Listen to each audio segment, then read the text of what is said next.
La historia que voy a contarles es sobre mi prometido y mi mejor amiga, quienes me atrajeron a lo profundo de las montañas de los Pirineos con el pretexto de un viaje de sanación. Me abandonaron allí, marchándose en su coche con sonrisas de satisfacción. Pero 30 minutos después, se encontrarían con una escena que los dejaría horrorizados. Una camioneta pick-up subía con dificultad por la empinada cuesta de un remoto camino de tierra. A ambos lados se extendían acantilados vertiginosos y un bosque de aspecto sombrío. Dentro del coche, solo el tecleo de mi ordenador portátil rompía el silencio de forma seca y monótona, flotando entre el rugido del motor. Estaba intentando terminar un importante plan de trabajo. Trabajar incluso durante los viajes era una vieja costumbre mía. ¿Puedes parar de teclear de una vez? El ruido de las teclas no me deja concentrarme. La voz irritada de mi prometido, Javier, rompió de repente la falsa calma. Me detuve un momento, con los dedos suspendidos sobre el teclado. Era la tercera vez que me buscaba las cosquillas esa mañana. La primera fue justo al salir del pueblo, cuando se quejó porque tardé un poco en pasarle una botella de agua. La segunda, al tomar una curva, cuando se me cayeron accidentalmente sus gafas de sol al suelo, y me gritó. Las razones eran insignificantes, pero la irritación en su voz no lo era en absoluto. Sabía que estaba perdiendo la paciencia y buscando una excusa mayor para estallar. Antes de que pudiera responder, mi mejor amiga, Laura, que estaba en el asiento trasero, se inclinó hacia adelante. Apoyó las manos en el respaldo de mi asiento y dijo con una voz empalagosamente dulce: «Sofía, es que me estoy mareando mucho aquí atrás. El camino tiene demasiados baches y lo estoy pasando fatal. ¿No te importaría que cambiáramos de sitio? Creo que en el asiento del copiloto estaría mejor. Además, así puedo disfrutar del paisaje». Miré a Laura por el espejo retrovisor. Su rostro parecía pálido, pero en sus ojos brillaba esa luz calculadora que conocía tan bien, torpemente oculta tras una máscara de compasión. Sabía perfectamente que ella no se mareaba. En la universidad habíamos recorrido juntas España de punta a punta. Podía aguantar cientos de kilómetros sin inmutarse. Esto era solo una excusa, parte del teatro que ambos estaban montando. Fingiendo cansancio, suspiré en voz baja y, tratando de ocultar mis emociones, respondí con voz suave: «Claro, de acuerdo. Pero espera un momento. Solo guardo este archivo. Ya casi he terminado. Es algo muy importante». En ese instante, Javier pisó el freno bruscamente y el coche se detuvo de golpe a un lado del camino. Los neumáticos chirriaron sobre la tierra. La carrocería se sacudió, y el portátil que tenía en el regazo casi se cayó. Se giró hacia mí. Tenía los ojos inyectados en sangre y una vena le palpitaba en la frente. Su rostro, normalmente atractivo, estaba desfigurado por una expresión feroz. ¿Solo para cambiar de sitio tienes que ser tan egoísta? ¿No ves que Laura lo está pasando mal? El trabajo puede esperar. ¿Es que te importa más tu trabajo que tu amiga, que yo? Apreté el frío portátil sin decir nada.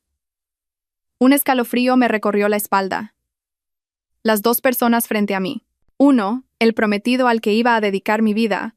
La otra, mi mejor amiga, a la que consideraba una hermana. Me estaban acorralando con excusas absurdas, pero no podía resistirme, al menos no por ahora. En mi interior, el dolor y el odio se arremolinaban, pero los reprimí y los enterré profundamente. Mi rostro permanecía sereno, y quizás esa calma lo enfurecía aún más. Había venido a este desolado bosque en este viaje de sanación con un propósito. Tenía que llegar hasta el final para descubrir la verdad y obtener justicia. Este puerto de montaña, este bosque, todo me resultaba dolorosamente familiar. Hace 2 años, exactamente aquí, durante un viaje similar, mi hermana Isabel, a la que quería y admiraba más que a nadie, perdió la vida en un trágico accidente. El informe policial decía que había resbalado durante una ruta de senderismo y había caído por un acantilado. Y las 2 personas que estaban con ella ese día, los 2 que sobrevivieron milagrosamente y testificaron con dolor sobre el accidente, no eran otros que Javier y Laura. Nunca creí que fuera un simple accidente. Y hoy, había vuelto aquí para hacerles confesar su crimen. La noche cayó rápidamente en la alta montaña, y un frío cortante comenzó a calar. Nos detuvimos en una ruinosa casa rural que se alzaba solitaria al borde del bosque. Era el único alojamiento antes de adentrarse en el corazón del bosque. Un lugar conocido como la zona muerta, sin cobertura de móvil y apenas transitado. Nada más bajar del coche, el olor a humedad y a madera podrida, típico de un lugar mal cuidado, me golpeó. El sitio parecía aún más desolado de lo que recordaba. La pintura de las paredes estaba desconchada, y la tenue luz amarilla que se filtraba desde dentro parecía solitaria y precaria en la profunda oscuridad. Javier fue el primero en entrar a la recepción, y su vozarrón rompió el silencio.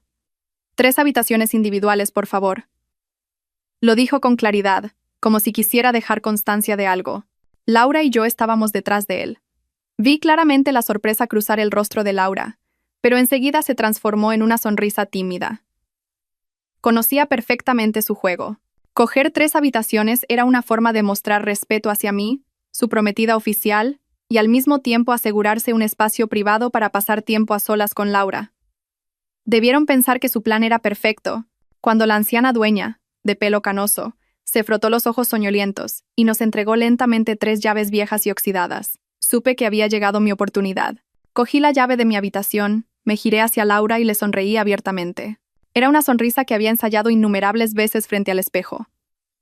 Sabía que Laura tenía un secreto, un problema que siempre intentaba ocultar. Sufría de un fuerte olor corporal y era el mayor complejo de su vida. A su lado siempre había un frasco de perfume fuerte, como un caparazón para ocultar ese hecho. Me acerqué deliberadamente a su oído y susurré, con un volumen suficiente para que Javier, de pie a nuestro lado, pudiera oír cada palabra. ¡Qué agotamiento! Todo el día en la carretera. Menos mal que tenemos habitaciones separadas. Date una buena ducha para oler bien y estar fresca. El tiempo aquí es fresco y romántico. Seguro que a Javier le encantará esta noche. Sentí cómo se tensaban los hombros de Laura, y la sonrisa en sus labios se volvió forzada. Sabía que había dado justo en el clavo. Las noches en esta zona de montaña eran muy frías, y las temperaturas podían desplomarse. Si una persona agotada por un largo viaje se duchaba con agua fría o tibia, podría resfriarse o, en el peor de los casos, sufrir un shock. Pero conociendo el orgullo y la vanidad de Laura, sabía que el miedo a que Javier descubriera su secreto, su olor corporal, era mucho mayor que cualquier preocupación por su salud. Estaba segura de que haría cualquier cosa por mantener una imagen perfecta y atractiva ante su amante. No dije nada más, cogí mi llave y me dirigí directamente a mi habitación. Caminé con pasos ligeros y tranquilos, dejando atrás a una Laura desconcertada y a un Javier con una extraña mirada de satisfacción y sospecha. Esa noche, en la fría habitación rodeada de paredes sucias, no pegué ojo. Me quedé junto a la ventana, observando el bosque que se extendía como un monstruo dormido. No tenía miedo. Mi mente estaba extrañamente en calma. Recordé los días puros de la universidad, cuando Laura y yo éramos amigas inseparables. Cuánto había confiado en ella. Pero el corazón humano es verdaderamente insondable. Cuando la amistad y el amor se pusieron en la balanza contra la codicia y los celos, se rompieron con una facilidad desoladora. A la mañana siguiente, me desperté cuando los primeros rayos de sol apenas se colaban por las rendijas de la vieja ventana. El aire de la montaña era increíblemente puro, impregnado del aroma de las hojas cubiertas de rocío y de la tierra húmeda. Di un paseo por los alrededores de la casa rural, respirando profundamente el aire fresco, y sentí cómo mi cuerpo se revitalizaba. Anoche, por primera vez desde que comencé este plan, había dormido profunda y plácidamente.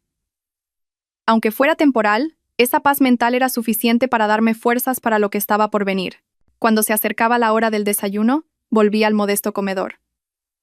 Javier y Laura bajaron las escaleras tambaleándose, ambos con un aspecto terrible. Tal como esperaba, el rostro de Laura estaba pálido y tenía unas ojeras oscuras como las de un panda. No paraba de toser secamente, cubriéndose la boca, y ni el maquillaje espeso podía ocultar su aspecto cansado y agotado.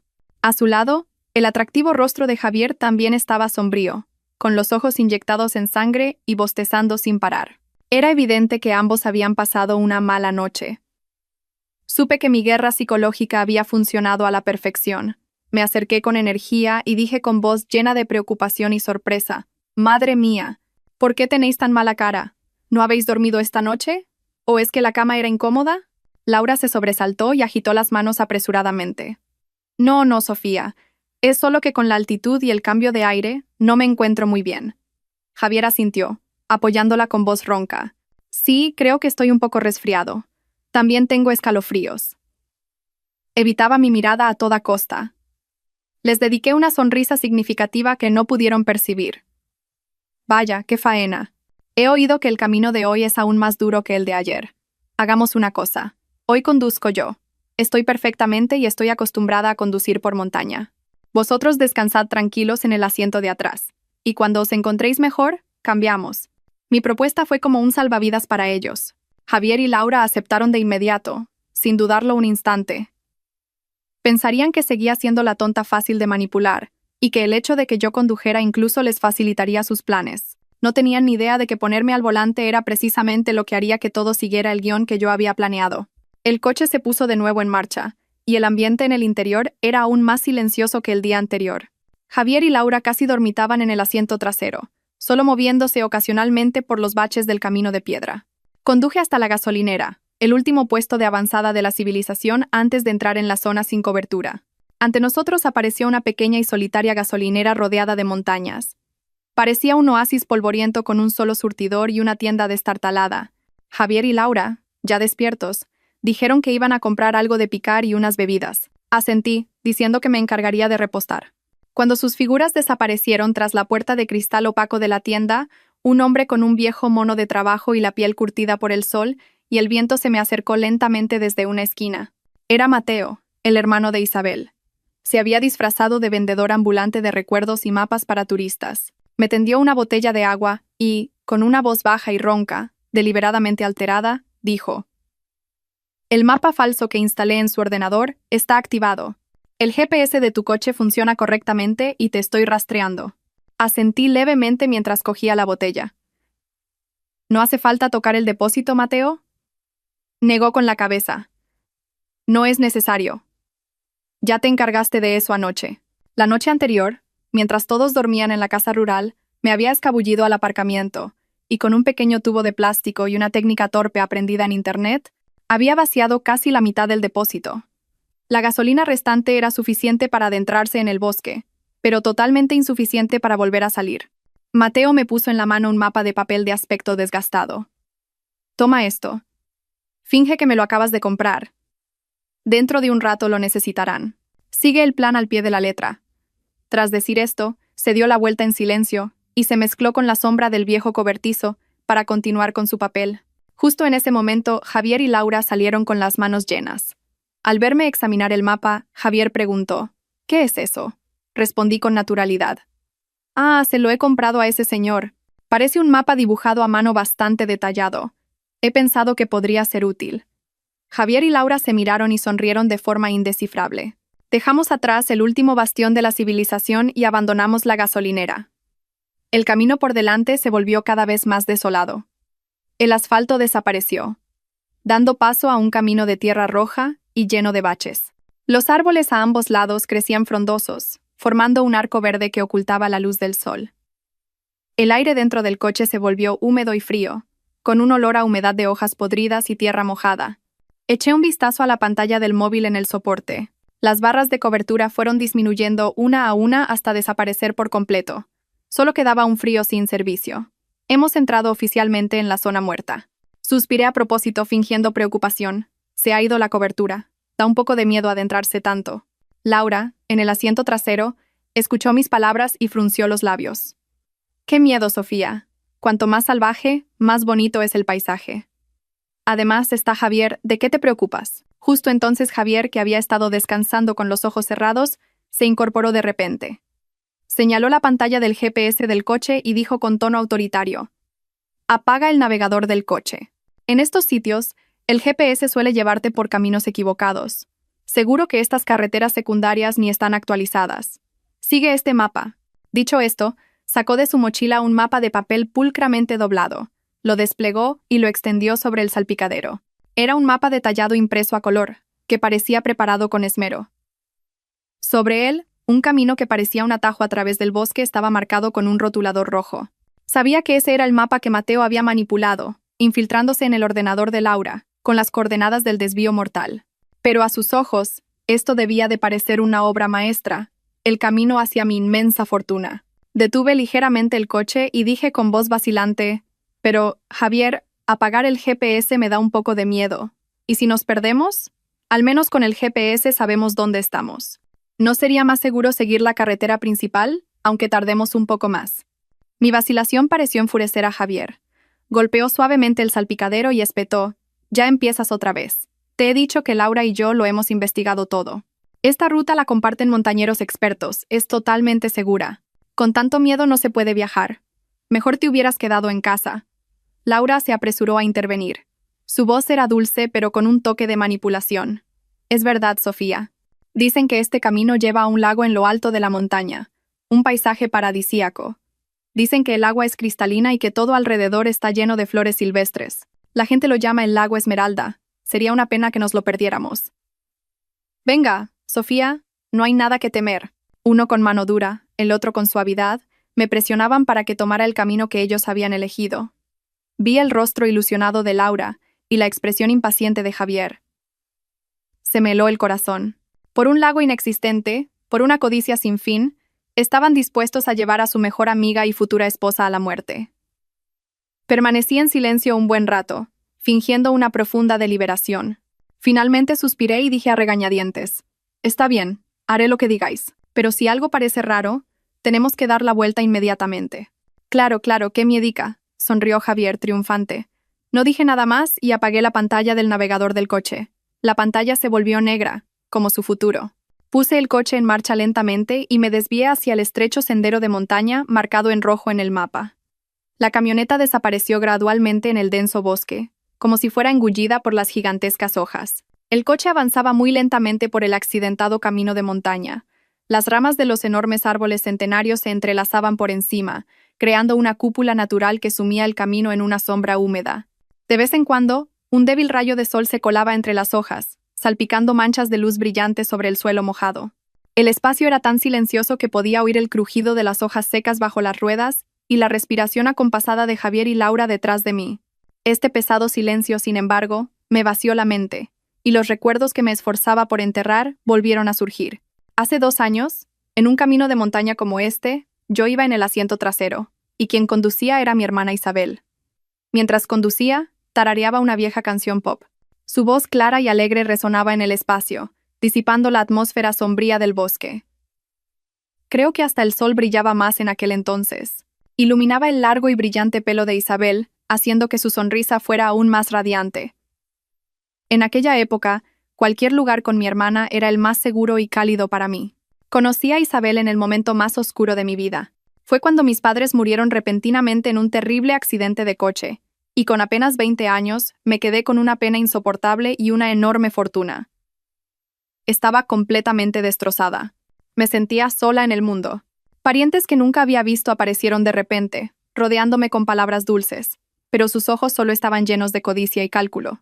Intentaron quitarme todo lo que me pertenecía. Fue entonces cuando apareció Isabel. Era una joven abogada recién licenciada, recomendada por un amigo de mi padre.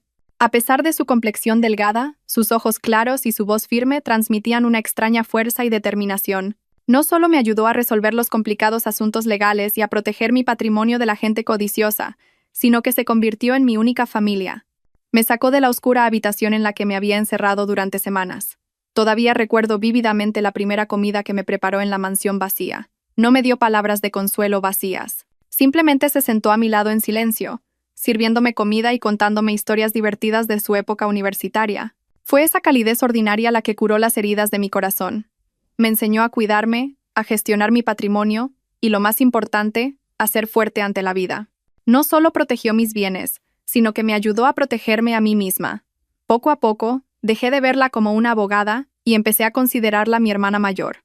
La mansión, antes vacía, se volvió acogedora con su presencia. Soñábamos juntas con el futuro. Un futuro en el que 2 hermanas formarían una pequeña, feliz y tranquila familia. Un fuerte bache del coche me sacó de mis recuerdos. Miré por el retrovisor y vi que Javier y Laura seguían profundamente dormidos. Un odio incontenible hirvió en mi interior. Fueron estas 2 personas las que me arrebataron a mi única hermana, las que destrozaron nuestro sueño de paz. Ellos me empujaron a este camino de venganza, aun sabiendo que era un camino sin retorno. Mis manos apretaban el volante con fuerza, y los nudillos se me pusieron blancos. El dolor de la pérdida y la ira se habían fusionado en una llama fría. Una fuerza oscura me impulsaba. A cualquier precio tenía que llegar hasta el final de este camino. ¿Falta mucho, Sofía? Este camino se está haciendo muy pesado. Desde el asiento trasero, Javier se quejó con voz somnolienta mientras se removía. No respondí. Solo le eché una mirada por el espejo retrovisor. Su voz, sus gestos, todo me recordaba aquel fatídico día, el día en que recibí la llamada de Mateo. En ese momento, estaba en la oficina, inmersa en un nuevo proyecto. Sonó el teléfono, y en la pantalla apareció el nombre Mateo. Contesté alegremente. con la intención de preguntarle si vendría a cenar a casa esa noche, pero la voz al otro lado del teléfono estaba temblorosa y llena de pánico. Sofía. Isabel. A Isabel le ha pasado algo terrible. Mis oídos se taponaron y el mundo a mi alrededor pareció detenerse. No oía nada más que el latido de mi propio corazón que retumbaba en mi pecho. Mateo, estás de broma, ¿verdad? Isabel me mandó un mensaje esta mañana. Pregunté tartamudeando, esperando que fuera solo una broma horrible. Pero el llanto desconsolado de Mateo al otro lado del teléfono destrozó toda esperanza. Corrí como una loca al hospital comarcal, pero ya era demasiado tarde. Solo pude ver a mi hermana a través del frío cristal de la morgue. El informe oficial de la policía fue leído de forma seca e impersonal. La víctima falleció al resbalar y caer por un profundo acantilado durante una ruta de senderismo. La visibilidad era escasa debido al terreno escarpado y la densa niebla. Fue un lamentable accidente. Esas palabras sin alma se clavaron en mi corazón como miles de agujas. No podía creerlo. Isabel era una persona extremadamente cuidadosa. Tenía mucha más experiencia en montañismo que Javier o Laura. Era imposible que hubiera resbalado y muerto de una forma tan absurda. Y entonces vi a Javier y a Laura. Estaban sentados en un rincón del pasillo del hospital, abrazándose y llorando desconsoladamente. Parecían realmente afligidos, realmente destrozados. Pero, extrañamente, a través de mis ojos empañados por las lágrimas, noté algo raro. Su ropa estaba manchada de barro, pero no tenía ni un solo rasguño ni rotura. En sus cuerpos solo había unos pocos arañazos pequeños, superficiales y limpios, que parecían hechos a propósito más que heridas causadas por una caída en estado de pánico. Era imposible que alguien que acababa de sufrir un shock terrible y de presenciar la caída de un amigo por un acantilado mantuviera un aspecto tan pulcro. Más tarde, cuando nos explicaron a Mateo y a mí lo sucedido, sus declaraciones empezaron a contradecirse. Javier dijo que en ese momento había una niebla muy densa, que solo oyó el grito de Isabel y que después todo quedó en silencio. Pero Laura dijo que había visto claramente cómo Isabel resbalaba al intentar coger una flor silvestre que crecía peligrosamente al borde del acantilado. Dos historias, dos escenarios completamente diferentes. Cuando les pregunté por esta discrepancia, se pusieron nerviosos y se excusaron diciendo que estaban tan conmocionados que no recordaban bien los detalles. Pero yo sabía que mentían. Lo que más me atormentaba fue un breve momento que presencié por casualidad. Mientras todos estaban sumidos en el caos, vi a Javier y a Laura de pie en un rincón apartado. Creían que nadie los veía. Javier le susurró algo al oído a Laura. No pude oírlo, pero lo vi claramente. Después de escucharle, Laura asintió levemente y se miraron. En esa mirada no había dolor ni miedo, sino más bien un entendimiento tácito y una especie de tranquilidad mutua. El momento duró solo unos segundos, pero se grabó a fuego en mi mente. Después del funeral de Isabel, mi mundo pareció derrumbarse de nuevo. La espaciosa mansión se sentía fría y vacía hasta los huesos. Cada rincón de la casa, cada objeto, me recordaba a ella, a su sonrisa, a su voz clara. Algunas noches, me sentaba sola en la oscuridad, abrazando una chaqueta que había dejado, tratando de encontrar su calor familiar, pero solo encontraba un vacío que me adormecía. El dolor de la pérdida era inmenso. Era como un monstruo invisible que devoraba mi alma poco a poco. Mateo no estaba mejor. Había perdido varios kilos, y sus ojos estaban siempre hundidos y enrojecidos. Los dos hermanos nos apoyamos mutuamente para superar los días más oscuros. Sabíamos que no podíamos castigar a Javier y a Laura por la vía legal. No había pruebas directas. Sus declaraciones contradictorias se justificaron como producto de un estado de pánico extremo, y la policía cerró el caso como un lamentable accidente. La impotencia y la rabia casi nos volvieron locos. Pero una noche de lluvia torrencial, mientras los dos hermanos estábamos sentados en silencio junto a la foto de Isabel, Mateo habló. Su voz era ronca y estaba cargada de odio. No podemos dejar que Isabel muera en vano de esta manera. Si la ley no puede castigarlos, lo haremos a nuestra manera. Esas palabras cayeron como un rayo en mi corazón. Sí, no podía derrumbarme. Tenía que vivir. Tenía que ser fuerte. No solo por mí, sino también por Isabel. Mi debilidad actual era precisamente lo que esos asesinos más deseaban. El dolor dentro de mí se fue cristalizando lentamente, transformándose en una voluntad de acero y una fría determinación. El plan de venganza comenzó a gestarse esa misma noche de lluvia. Analizamos de nuevo cada detalle, cada palabra de Javier y Laura. ¿Cuál era su motivo? Claramente, el dinero. Antes de aquel fatídico viaje, Isabel había estado investigando en secreto un desfalco de una gran suma de dinero que Laura había cometido en su empresa. Probablemente, Isabel había conseguido pruebas y planeaba hablar con Laura cara a cara durante el viaje. Y para silenciarla, actuaron. Si la codicia era la raíz del crimen, entonces usaría esa misma codicia como cebo. Yo poseía una fortuna inmensa que ellos ni en sus sueños más locos podrían imaginar. Esa era mi arma más poderosa. El plan fue meticulosamente trazado. El primer paso era acercarme a ellos. Dejé mi antigua empresa y solicité un puesto en la misma compañía donde Laura era jefa de ventas. Con mi excelente historial y experiencia, no fue difícil entrar. La primera vez que me vio, Laura se mostró muy sorprendida y un poco reticente. No dejaba de darme palabras de consuelo, fingiendo empatía por mi dolor. Yo interpreté a la perfección el papel de una chica que, aún conmocionada por la pérdida de un ser querido, buscaba un nuevo entorno para olvidar el pasado. Poco a poco, me acerqué activamente a Laura, recordándole viejos tiempos de la universidad. Con una falsa sinceridad, no tardé en recuperar su confianza. Volvimos a ser las mejores amigas de antes, comiendo juntas, yendo de compras, compartiendo todo tipo de historias. Y, de forma natural, a través de Laura, conocí formalmente a Javier. Él fingió ser un hombre caballeroso, maduro y muy atento. A menudo aparecía por la empresa para recoger a Laura, pero en su mirada hacia mí había una curiosidad y un deseo que no podía ocultar. Supe que el pez estaba empezando a morder el anzuelo. Fingiendo no saber nada de la ambigua relación entre él y Laura, acepté ingenuamente su confesión. Durante el año siguiente, comencé una elaborada actuación de ostentación de riqueza. Mostraba descuidadamente artículos de lujo caros, me quejaba de tener que gestionar el lujoso apartamento que me habían dejado mis padres, o fingía estar agobiada por no saber qué hacer con la enorme herencia que tenía en el banco. La codicia en los ojos de Javier y Laura crecía día a día, y yo sabía que mi trampa estaba a punto de cerrarse. El coche se detuvo frente a una bifurcación.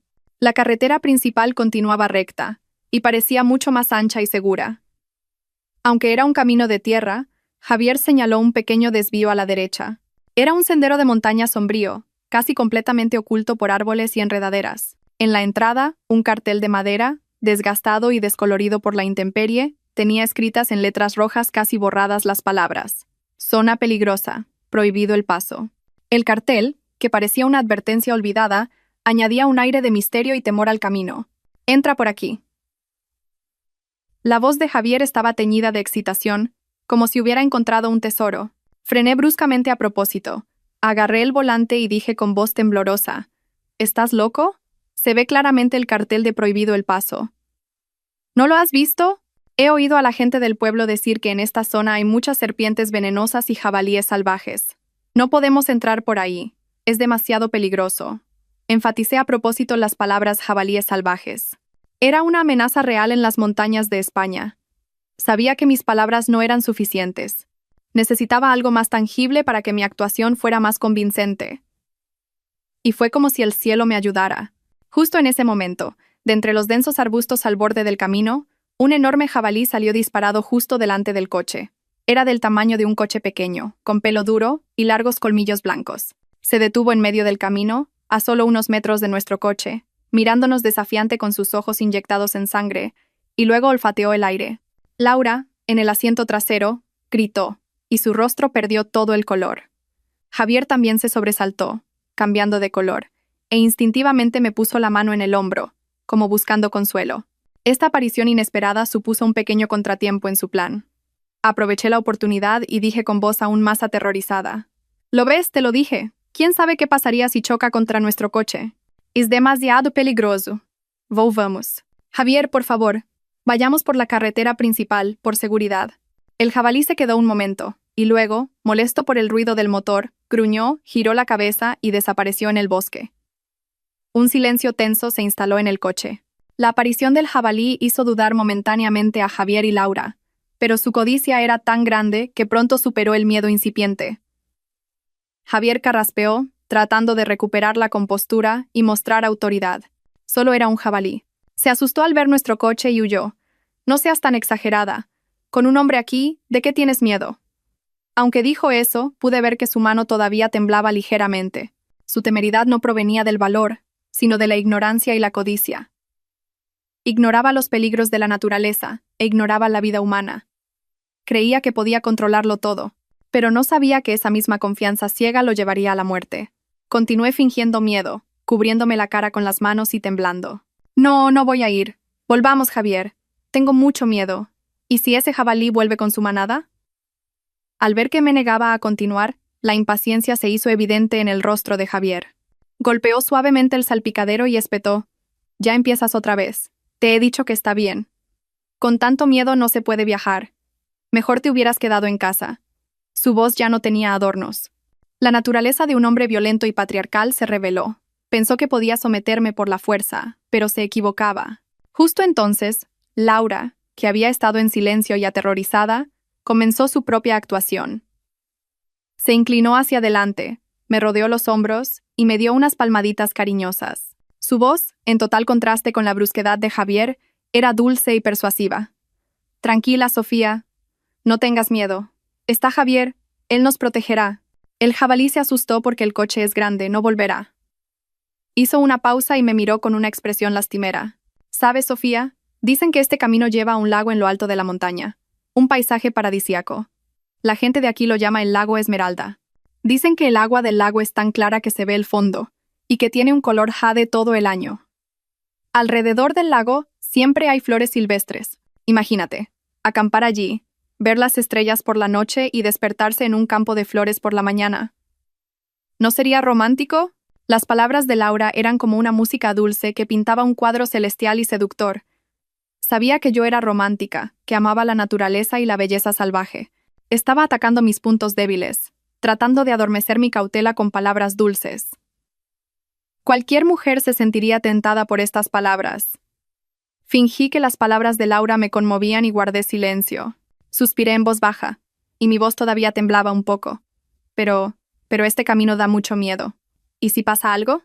Javier, al ver que mi resistencia flaqueaba, no perdió la oportunidad. Desplegó el mapa frente a mí. Mira, Sofía. Laura y yo lo hemos investigado a fondo. Este camino tiene solo unos 15 kilómetros. Cruza este bosque y conecta con la carretera principal al otro lado. Ahorraremos al menos 1 hora en comparación con dar la vuelta. Es solo un tramo corto. No te preocupes, confía en mí. Su colaboración era perfecta. Uno me seducía con palabras dulces, el otro me tranquilizaba con lógica y seguridad. Estaban creando una presión invisible, haciéndome sentir que si me negaba, sería una persona egoísta y miedosa que arruinaba el ambiente. Querían que yo misma tomara la decisión de entrar en ese camino de la muerte.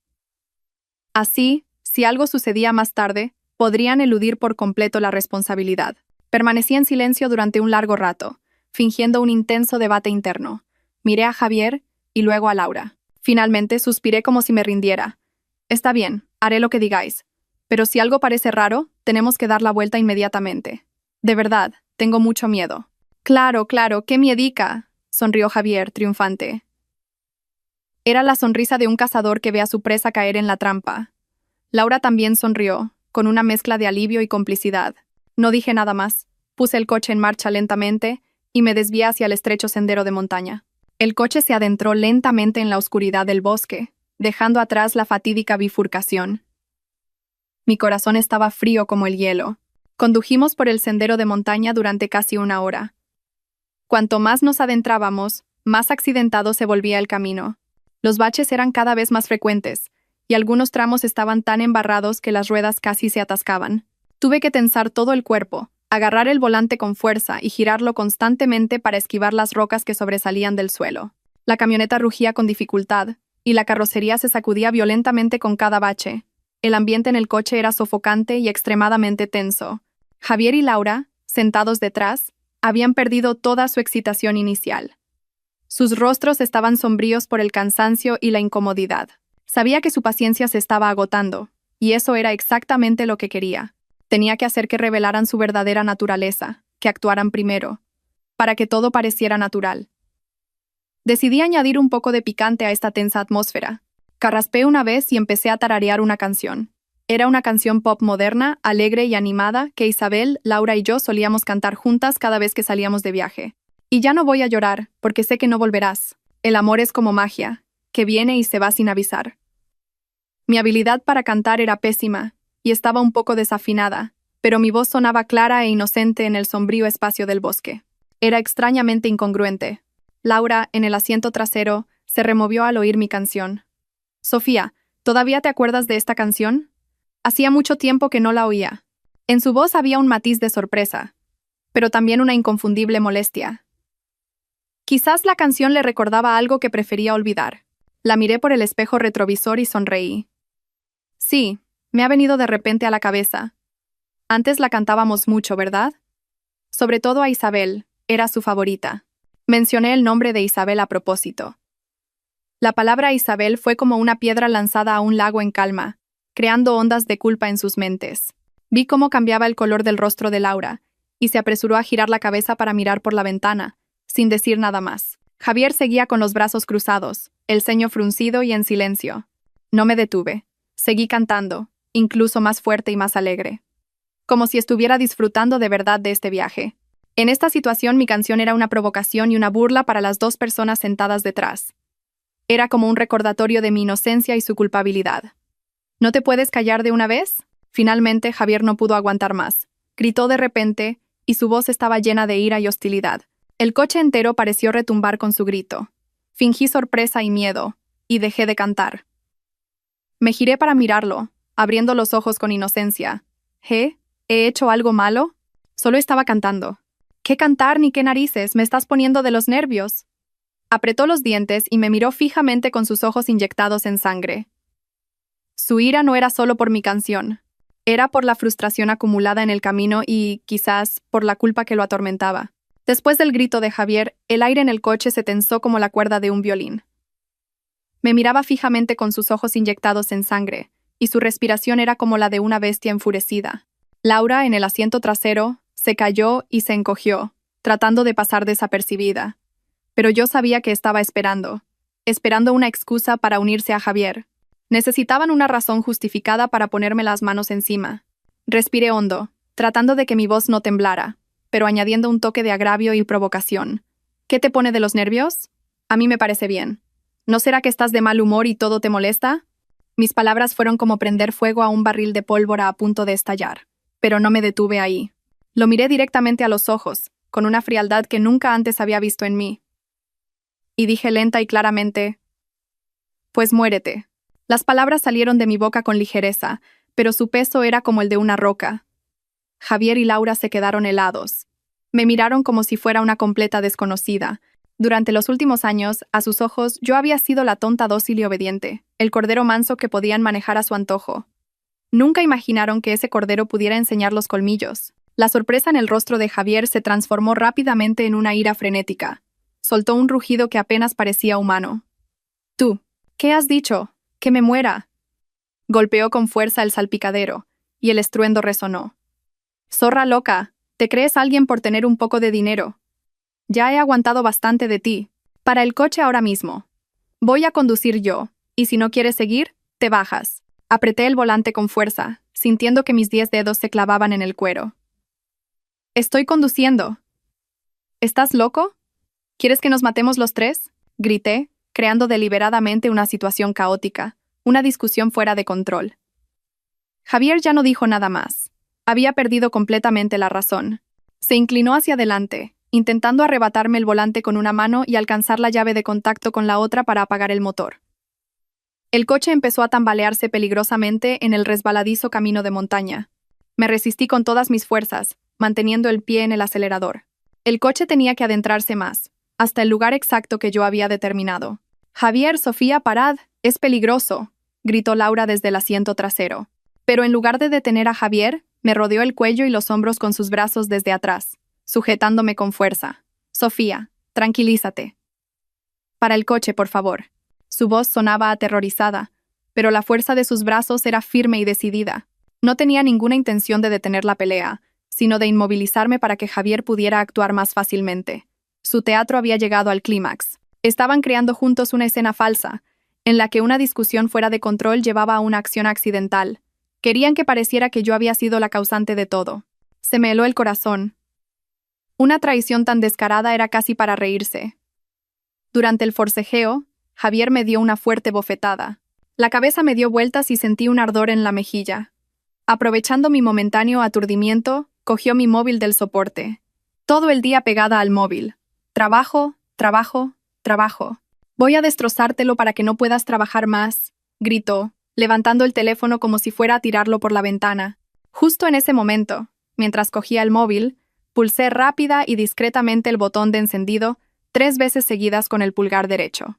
Era un movimiento que había practicado cientos de veces, una función oculta que había preconfigurado, el botón que activaba el modo de grabación secreta. Javier no se dio cuenta de nada. Al ver que ya no me resistía, debió pensar que su bofetada había surtido efecto. No tiró el móvil, sino que lo lanzó con rabia a mi mochila, que estaba en el asiento del copiloto. El teléfono aterrizó en el bolsillo exterior de la mochila. El micrófono empezó a funcionar en silencio, grabando cada sonido, cada palabra, cada crimen que estaba por venir. Finalmente, Javier sacó la llave. Tiró bruscamente del freno de mano. Un chirrido agudo resonó, el coche se detuvo de golpe y la carrocería se inclinó hacia adelante. Mi cabeza se golpeó con fuerza contra el volante y sentí un dolor punzante. Todo quedó en silencio. Solo se oían las respiraciones agitadas de los tres y el sonido del motor apagándose lentamente. El coche se detuvo. En medio de un bosque desolado, a decenas de kilómetros de la civilización, rodeados únicamente por árboles densos y un silencio aterrador. Seguí con la cabeza apoyada en el volante, temblando, fingiendo un dolor extremo y un miedo atroz. La sangre caliente que brotaba de un corte en mi frente goteó sobre mi camisa blanca, extendiéndose como una flor de sangre injusta. Tenía que ganar tiempo. Necesitaba que el móvil de mi mochila grabara más. «Ves, te dije que pararas». «Por no hacer caso», dijo Javier primero. Su voz seguía siendo hostil, pero con un matiz de satisfacción. Había conseguido detener el coche, había recuperado el control. Se bajó del coche y caminó hacia el lado del conductor. El portazo que dio resonó. Abrió mi puerta y me desabrochó el cinturón de seguridad bruscamente. Su olor a sudor e ira me golpeó en la cara. «Bájate del coche ahora mismo. Egoísta y zorra de mierda. Ya he aguantado bastante de ti». Dicho esto, me agarró del brazo y me sacó del asiento del conductor. No opuse ninguna resistencia. Dejé mi cuerpo caer como una muñeca de trapo. No esperaba que no me resistiera. Así que usó demasiada fuerza y caí sin fuerzas al suelo, cubierto de hojas mojadas y podridas. Mi ropa se ensució de barro, dándome un aspecto miserable. Laura también se bajó por la puerta trasera. Me miró desde arriba con una expresión compleja. Una mezcla de satisfacción, falsa compasión y miedo. «Sofía, ¿estás bien?» Es que Javier estaba muy enfadado. «No le culpes». Sus palabras eran descaradas e hipócritas. Los miré desde el suelo, con los ojos llenos de lágrimas, y dije con voz entrecortada: «Vosotros, ¿qué vais a hacer? No me dejéis aquí sola, por favor». Javier se burló, una sonrisa más aterradora que su expresión de ira. Volvió al coche, cogió mi mochila del asiento del copiloto y la tiró al suelo a mi lado. «Tus cosas. Ya te las arreglarás para salir andando. Esto es una lección por tu cabezonería». Se dio la vuelta, dispuesto a subir al coche. Supe que esta era mi última oportunidad. Me arrastré, tratando de agarrarle el pantalón. Las lágrimas brotaron. «Javier, no lo hagas. Ha sido culpa mía. Lo siento, déjame subir al coche. Tengo mucho miedo. Aquí hay bestias salvajes, serpientes venenosas. Podría morir». Mi súplica desesperada pareció hacerle dudar por un momento. Se detuvo y se giró para mirarme, pero su mirada se volvió fría como el acero. Quizás pensó en mi inmensa fortuna, en el futuro de riqueza sin mí. La codicia venció el último resquicio de conciencia que le quedaba. Me apartó la pierna de una patada fría y volví a caer. ¿Y a mí qué? Haberlo pensado antes de faltarme al respeto, dijo con una voz gélida, y se dirigió al asiento del conductor sin mirar atrás. Javier se sentó al volante y cerró la puerta de un portazo. El seco clic de los seguros de todas las puertas al cerrarse resonó. Fue como el martillazo que cerraba la puerta de mi última esperanza. Laura se sentó rápidamente en el asiento del copiloto. No se atrevía a mirarme directamente. Mantenía la cabeza gacha y las manos juntas. Quizás también sentía miedo por la crueldad de Javier o quizás trataba de ocultar su alegría.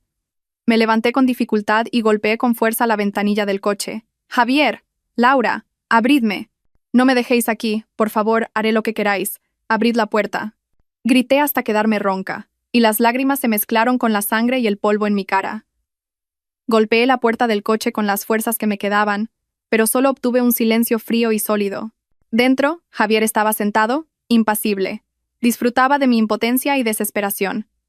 Un momento después, Como si se hubiera cansado de este juego, bajó lentamente la ventanilla del conductor. En su rostro apareció una sonrisa malvada y satisfecha. Me miró como un vencedor mira a un derrotado. Que te sanes bien aquí sola.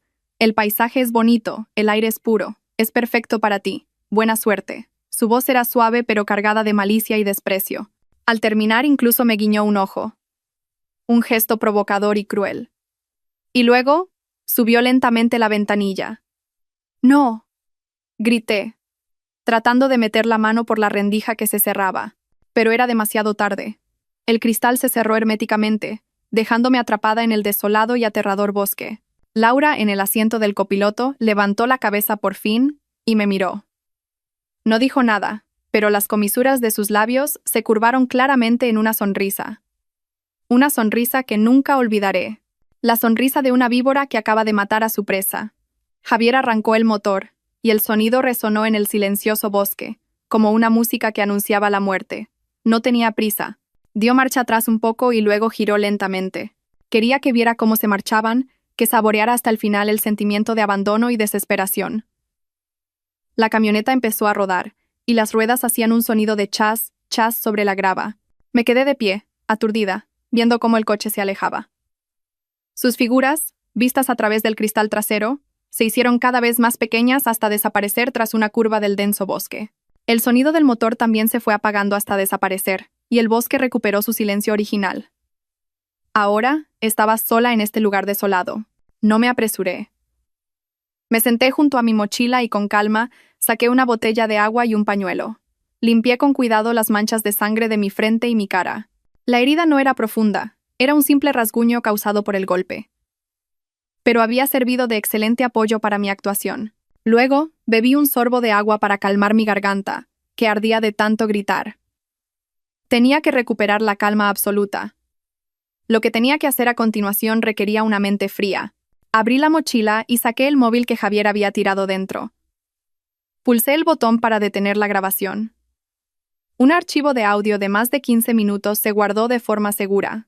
Contenía todo: los gritos, el forcejeo, las palabras amenazantes cuando me abandonaron y la risa cruel de Javier.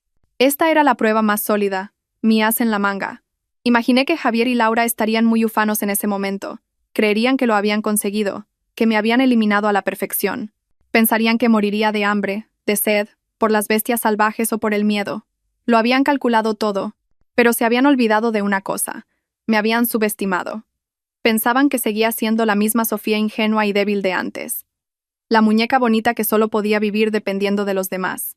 No sabían que la muerte de Isabel me había cambiado para siempre. El dolor me había convertido en otra persona. Una persona que sabía calcular, que sabía aguantar y que sabía contraatacar. Su confianza ciega era su punto débil más letal. Creyeron en el mapa falso, creyeron en el atajo inexistente.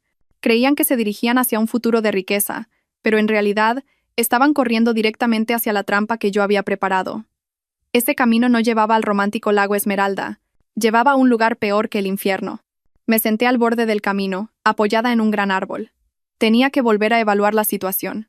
No sabía exactamente dónde estaba, pero calculé que nos habíamos adentrado unos 5 o 6 kilómetros en este sendero de montaña. No había ni rastro de presencia humana a mi alrededor. El agua y los pocos aperitivos de mi mochila me darían para un día, como mucho. No podía esperar la muerte aquí. Recordé el plan que había trazado con Mateo.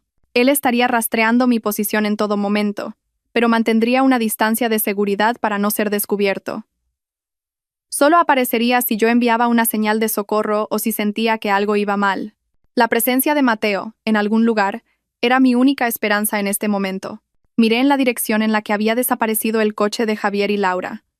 No sentía la más mínima preocupación por ellos. El odio superaba cualquier otra emoción. Solo sentía una fría satisfacción al pensar en lo que les esperaba. Corrían por lo que creían que era un atajo, pero en realidad era un callejón sin salida. El camino conducía a un puente colgante de madera, podrido desde hacía mucho tiempo, que cruzaba un abismo profundo y oscuro. El mapa falso que Mateo y yo habíamos creado estaba diseñado con gran precisión. Parecía un mapa de montañismo profesional, con símbolos y notas claras. Pero la ruta roja que estaban siguiendo estaba ingeniosamente desviada, sacándolos del sendero principal y adentrándolos en una zona aún más desolada y remota. No se darían cuenta hasta que fuera demasiado tarde. Me senté en silencio, en la oscuridad que poco a poco cubría el bosque.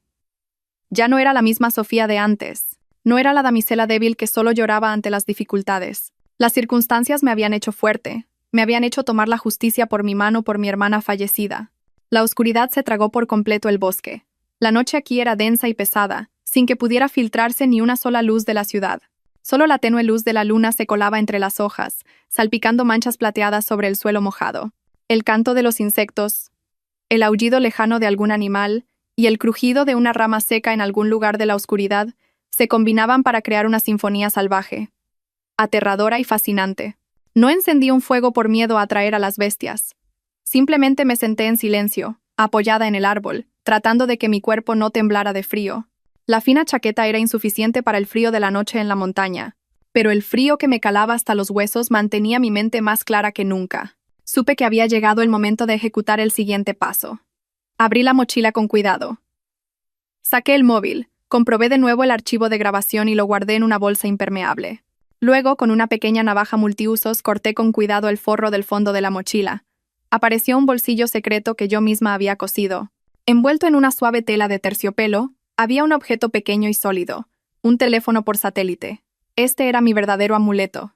El teléfono por satélite que les había mostrado despreocupadamente a Javier y Laura durante los preparativos del viaje y que luego Javier había robado a escondidas y guardado en la guantera del coche, era en realidad un modelo falso que había comprado en una juguetería.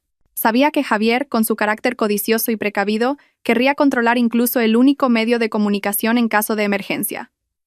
Le tendí una trampa a propósito, y él cayó sin dudarlo. Pensó que tenía en sus manos la carta ganadora, pero no sabía que era solo una carta inútil. Sostuve el verdadero teléfono por satélite en mi mano. Su tacto frío y pesado me dio una extraña sensación de seguridad. Era un equipo profesional que podía conectarse directamente con los satélites en cualquier condición meteorológica, desde cualquier lugar. Era mi único salvavidas con el mundo exterior. Respiré hondo, tratando de calmar mi corazón que latía con fuerza. No llamé inmediatamente a Mateo ni a los equipos de rescate. Aún era demasiado pronto. Tenía que darles más tiempo a Javier y a Laura. Tiempo para que llegaran al final del camino equivocado, tiempo para que se dieran cuenta de la cruda realidad, y lo más importante, tiempo para que la desesperación devorara toda su esperanza. Me senté en la oscuridad, abrazando el teléfono por satélite. La camioneta debió de avanzar con dificultad por el accidentado camino de montaña durante unos 40 minutos más. El paisaje a su alrededor se volvió cada vez más desolado, los árboles más densos y apenas había rastro de presencia humana. La confianza inicial de Javier al volante probablemente se había reducido considerablemente, dando paso a la impaciencia y la irritación. El camino era mucho más duro de lo que pensaba, y el romántico lago Esmeralda que Laura había descrito aún no aparecía. Laura, sentada a su lado, ya no tenía una expresión ilusionada. Estaba en silencio, y de vez en cuando miraba por la ventana con preocupación. El silencio en el coche debió de ser pesado. Solo el rugido esforzado del motor y el sonido de las ramas secas arañando la carrocería debieron de sonar de forma espeluznante. Probablemente en el fondo de sus mentes ellos también empezaron a sentir que algo iba mal. Y cuando sus dudas llegaron al límite, un sonido seco y ominoso sonó desde el salpicadero. Bip, bip, bip. Ambos se sobresaltaron y miraron hacia abajo al mismo tiempo. El icono naranja con forma de surtidor parpadeaba amenazadoramente. El indicador de combustible se acercaba a la última línea roja. Su fortaleza móvil estaba a punto de quedarse sin vida. «Mierda, ¿por qué nos hemos quedado sin gasolina tan pronto?», debió de gritar Javier golpeando el volante. Esta mañana quedaba más de la mitad. El rostro de Laura, sentada a su lado, se habría puesto pálido. «¿Y ahora qué hacemos, Javier? Esto está desierto. ¿Dónde vamos a repostar?». El pánico comenzó a apoderarse de sus mentes. Javier debió de intentar tranquilizar a Laura, y a sí mismo. «Tranquila. Seguro que la carretera principal está cerca. Sigamos un poco más». Pisó el acelerador con más fuerza, intentando escapar de la trampa que se cerraba sobre ellos. Pero el coche solo avanzó unos cientos de metros más, y al tomar una curva, la escena que apareció ante ellos les arrebató la última esperanza. El sendero de montaña terminaba abruptamente. Frente a ellos no había una carretera principal, sino un puente colgante de madera derrumbado. Los trozos de cuerda podrida se balanceaban lánguidamente al viento, y debajo se abría un abismo profundo y oscuro. Habían llegado a un callejón sin salida. La cruda realidad asestó un golpe mortal a su psique. Habían sido engañados. Ahora, El pitido de la reserva de combustible sonaba como una burla de la muerte. Estaban atrapados. Se miraron, y en sus ojos ya no había amor ni unidad, sino miedo y el comienzo del reparto de culpas. Javier debió de volcar toda su ira sobre Laura, gritando: «El lago Esmeralda, ¿dónde está tu puto lago Esmeralda? Me has matado». Laura ya no habría fingido ser débil. Le habría gritado de vuelta: «Es tu culpa. Fuiste tú quien decidió tomar este camino. No me eches toda la culpa a mí». Su discusión resonó en el silencioso bosque, pero no resolvió nada. El coche finalmente se apagó lentamente. El silencio se hizo. Estaban atrapados en una caja de metal fría, en un lugar desolado, sin salida. Su pesadilla acababa de empezar. El miedo pronto habría sofocado su ira. Se habrían dado cuenta de que discutir no servía de nada. Tenían que encontrar una forma de salir de allí. El móvil, claro, tenemos el móvil. Ese pensamiento debió de cruzar la mente de Javier como un rayo de esperanza. Sacaría su caro smartphone con manos temblorosas, pero la pantalla solo mostraría las frías palabras sin servicio. Lo intentaría una y otra vez. Lo apagaría y encendería, pero el resultado sería el mismo. Laura haría lo mismo con su móvil, pero solo obtendría frustración. Habían perdido por completo el contacto con el mundo exterior. La desesperación comenzó a consumirlos. Laura probablemente empezó a llorar. Lágrimas de miedo y de arrepentimiento tardío. ¿Y ahora qué, Javier? Vamos a morir aquí. Tengo mucho miedo. Pero entonces Javier debió de recordar algo de repente. Su rostro se habría iluminado. Espera. Todavía hay esperanza. El teléfono por satélite. Sofía. Ella tenía un teléfono por satélite. Rebuscaría en su mochila, pero no lo encontraría. Entonces recordaría que la había visto guardarlo en su propia mochila, pero su mochila la había abandonado él en medio del bosque. Otra oleada de desesperación. Pero no, recordaría otro detalle. Era un hombre precavido. No dejaría pasar algo tan importante. Ya me acuerdo. Esta mañana, cuando Sofía no miraba, se lo saqué a escondidas de su mochila y lo guardé en la guantera de mi coche. Javier lo habría dicho con voz triunfante. Se habría sentido orgulloso de lo listo que era, de cómo lo había calculado todo de antemano. Abriría la guantera apresuradamente y rebuscaría como un loco. Y finalmente lo sacaría. Un pequeño teléfono negro, de aspecto muy profesional, el tesoro que se había esforzado en robar. La esperanza surgió con fuerza. Estaban salvados. Javier pulsaría el botón de encendido con manos temblorosas. Esperaría a que la pantalla se encendiera, a que apareciera la señal de conexión con el satélite. Laura también contendría la respiración.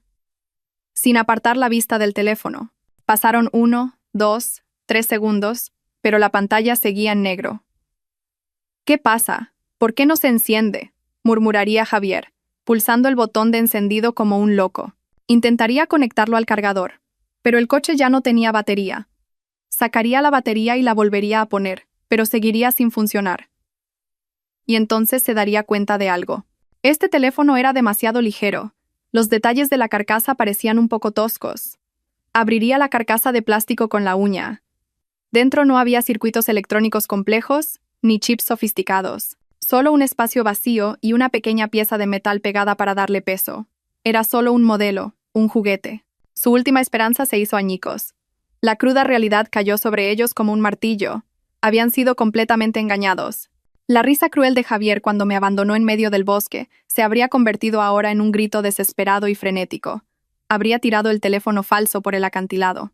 El sonido del plástico al romperse resonó en el espacio silencioso. Estaban completamente sin opciones. Solo quedaba la oscuridad, el miedo y la muerte que se acercaba lentamente. Con la noche, llegó un frío cortante, y sus cuerpos empezaron a pedir energía. Recordarían la nevera portátil que yo había preparado en la parte trasera del coche. Una pequeña chispa de esperanza se reavivó. Al menos tendrían agua para beber y algo de comida para aguantar. Javier abriría la puerta del coche y tantearía en la oscuridad hacia la parte trasera. Abriría el maletero y vería la familiar caja térmica azul. La abriría con expectación. Dentro, seguro que habría botellas de agua fría, unas latas de refresco, y quizás hasta cerveza. Las cosas que habíamos comprado juntos en el área de servicio. Pero no. En la nevera no había ni una sola botella de agua. Solo unas cuantas bolsas de hielo derretidas y, envueltos descuidadamente en una bolsa de plástico, 5 trozos de carne de cerdo fresca. La carne todavía estaba roja, y un poco de sangre se había filtrado, manchando el fondo de la caja y desprendiendo un olor a rancio y metálico. Javier se habría quedado atónito. ¿Qué es esto?, murmuraría. Lo recordaría. Ah, sí. En el área de servicio, yo había dicho que compraba un poco de carne de jabalí, mintiendo que la vendía a un lugareño, y había propuesto hacer una barbacoa por la noche. En ese momento, él y Laura habían estado de acuerdo en que era una buena idea. La decepción de no tener agua para beber se habría convertido rápidamente en un miedo mayor. El olor a sangre fresca en el bosque salvaje de noche, el intenso olor a sangre que emanaba del maletero del coche, era como una invitación a la muerte. Atraería a todos los carnívoros que cazaban en la oscuridad, el feroz jabalí con el que se habían cruzado durante el día, o quizás criaturas aún más aterradoras. Javier cerraría apresuradamente la tapa de la nevera, pero ya sería tarde. El olor a sangre se había extendido por el aire. Volvería temblando al coche y le contaría a Laura sobre el último regalo que les había dejado. Su miedo habría llegado al límite. El coche, que era su refugio seguro, se había convertido en una trampa mortal, una caja de metal llena de sebo. No se atreverían a salir, cerrarían todas las puertas a cal y canto y se sentarían en silencio en la oscuridad, escuchando atentamente cada movimiento del exterior. El susurro de las hojas, el crujido de una rama seca, cada sonido los haría sobresaltarse. Mirarían fijamente la densa oscuridad fuera de la ventana, imaginando ojos brillantes que los acechaban desde los arbustos. El tiempo pasaría dolorosamente lento. El hambre, la sed y el miedo los consumirían física y mentalmente. Se darían cuenta de que la muerte que habían planeado para mí, una muerte lenta y agónica, ahora se cernía sobre ellos. Habían cavado su propia fosa, y ahora estaban siendo enterrados vivos en ella. Esto era el karma, un castigo perfecto en cada detalle. Esperé en la oscuridad durante casi 2 horas. El rocío de la noche empezó a caer con fuerza, y el frío me calaba hasta los huesos. Supe que había llegado el momento. Javier y Laura seguramente habían saboreado cada etapa de la desesperación. Era hora de que yo levantara el telón del último acto de mi obra. Encendí con cuidado el teléfono por satélite. La pantalla se iluminó, mostrando las barras de señal al máximo. Una extraña sensación de poder me invadió, sabiendo que con este pequeño dispositivo podía decidir el destino de 2 personas. La primera llamada fue a Mateo. Sonó una vez y contestó al instante. Una prueba de que él también había estado esperando, preocupado. Diga, Sofía, ¿estás bien? Su voz era urgente. Respiré hondo, tratando de mantener la voz lo más calmada posible. Estoy a salvo, todo va según el plan. ¿Dónde estás tú? Estoy en la cima de la colina oeste, a unos 3 kilómetros de tu posición. Te veo con los prismáticos. Ya he avisado a los equipos de rescate. Solo esperan tu orden. Bien, prepárate. En unos 45 minutos, ven a las coordenadas que te enviaré. Mantén la distancia. Ten cuidado de que no te vean antes de tiempo. Entendido. Ten cuidado. Lo sé. Colgué. Luego respiré hondo. Cerré los ojos y traté de revivir en mi mente todas las emociones de una víctima real. Miedo, pánico, desesperación y dolor. Tenía que actuar a la perfección. No podía haber ni un solo fallo. Marqué el número de emergencias. Después de unos segundos de tono, una voz tranquila y serena sonó al otro lado. Centro de emergencias, dígame. En ese momento rompí a llorar. Mi llanto fue un estallido lleno de pánico y dolor, que resonó en el silencioso bosque. ¡Socorro! ¡Ayúdenme! Tranquilícese, señora. Cálmese y dígame dónde está y qué ha pasado. La voz del hombre seguía siendo muy profesional. Traté de hablar entre sollozos. Me he perdido. No, mi novio. Discutimos. Él me ha abandonado en medio del bosque. Tengo mucho miedo. Aquí está oscuro y hace frío. Creo que voy a morir. Hice que mi voz sonara débil y entrecortada a propósito, como si estuviera agotada. ¿Sabe en qué zona se encuentra? ¿Ve algún punto de referencia? No lo sé. Solo hay árboles. Entramos por un sendero de montaña con un cartel de prohibido el paso. Di información vaga, muy lógica para la situación de alguien perdido y en pánico. ¿De acuerdo, señora? No cuelgue, por favor. Estamos rastreando su posición a través de la señal de satélite. ¿Está herida? La cabeza. Me he golpeado la cabeza contra el volante. Estoy sangrando. Y creo que me he torcido el tobillo. Me duele mucho. Seguí añadiendo detalles para aumentar el dramatismo de mi historia. Después de un momento, el hombre dijo: Hemos localizado su posición. Un equipo de rescate saldrá inmediatamente.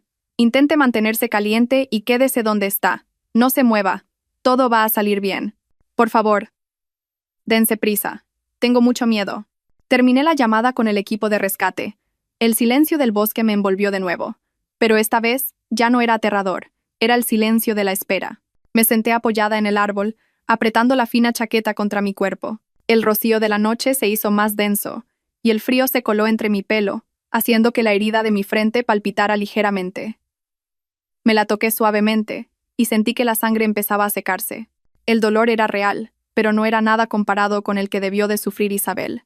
Esta herida se convertiría en una prueba irrefutable que respaldaría mi historia. Hice cálculos mentales. La llamada había sido perfecta. Mi voz temblaba lo suficiente. La historia era lo suficientemente lógica y mi miedo parecía lo suficientemente real. Ahora solo tenía que esperar unos 15 minutos más para que llegara Mateo. Sería el primero en acercarse a mí para asegurarse de que todo estaba listo antes de que apareciera el verdadero equipo de rescate. El plan tenía que ejecutarse a la perfección, sin el más mínimo error. El tiempo pasaba lentamente, y cada minuto parecía una eternidad. El susurro de las hojas con el viento hacía que mi corazón diera un vuelco. Intenté respirar de forma acompasada, pero la tensión hacía que mi pecho subiera y bajara sin parar. No tenía miedo. Solo estaba preocupada.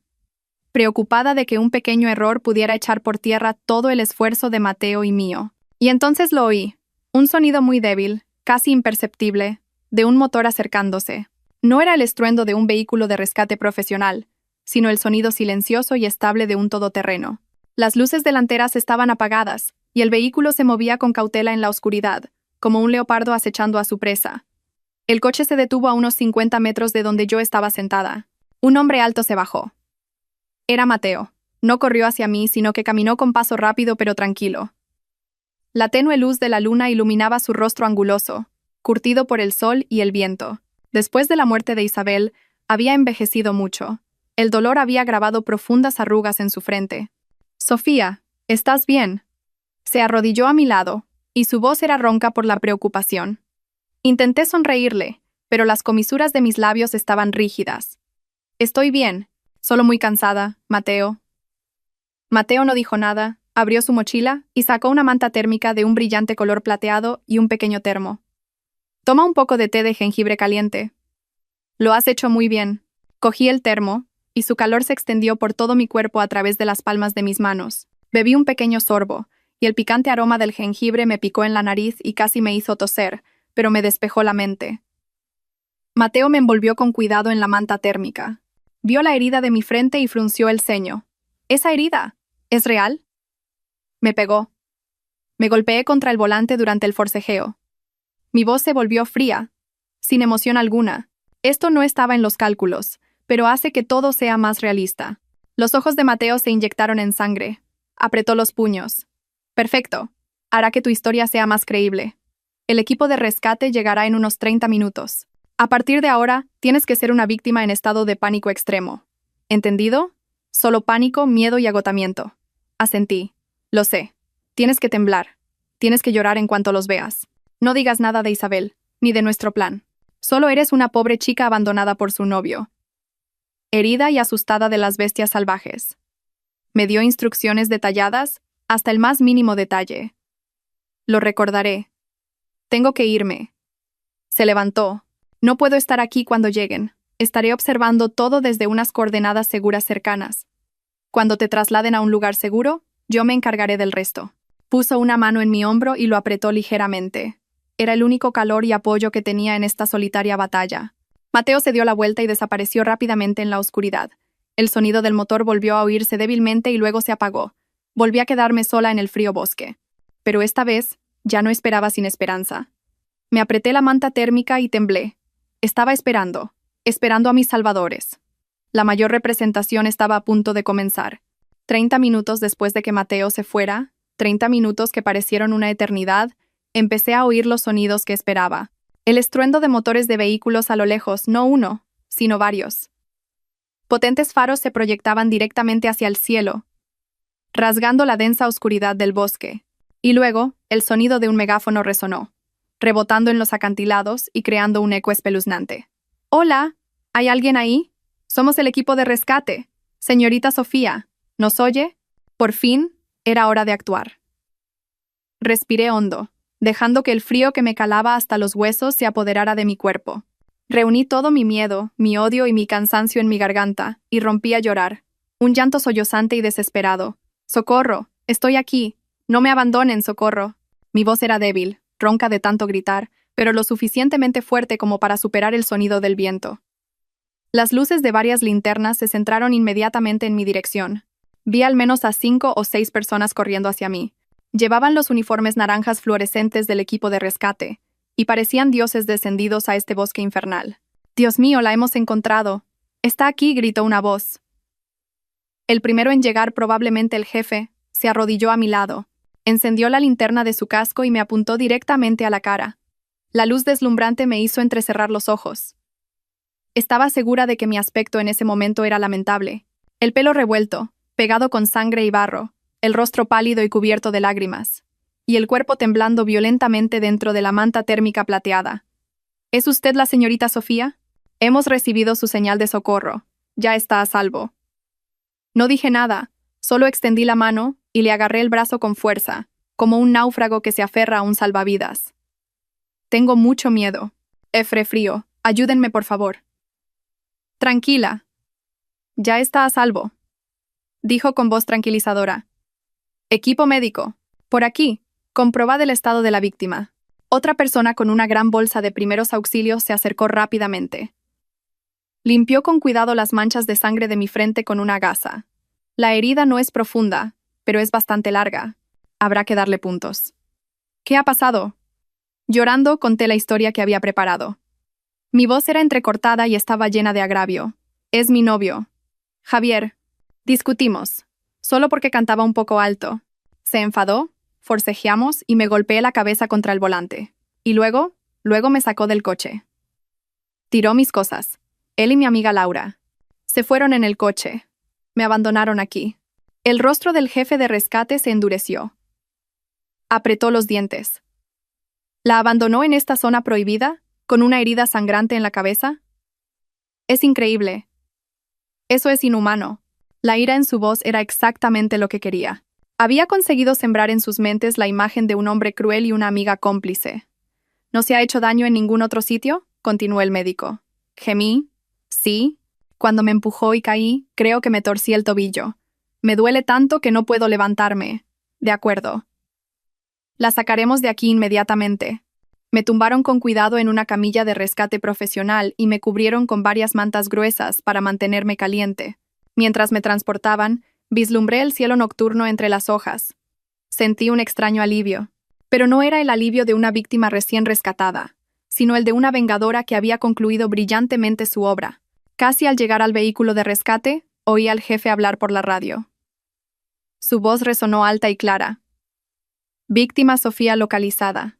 Estado estable pero en pánico y agotada. Traumatismo craneal y posible lesión en la pierna. Se confirma que fue abandonada por su novio en las coordenadas X. Se inicia la búsqueda de los otros dos, Javier Pérez y Laura García. Se desplazan en una camioneta pickup negra, matrícula Y. Se estima que se adentraron en la zona prohibida del Puente del Diablo. Repito, se adentraron en la zona prohibida del Puente del Diablo. La ambulancia me llevó directamente a la sede de la guardería forestal cercana. Era una pequeña pero robusta cabaña de troncos, situada al borde del bosque, que brillaba intensamente en la oscuridad de la noche.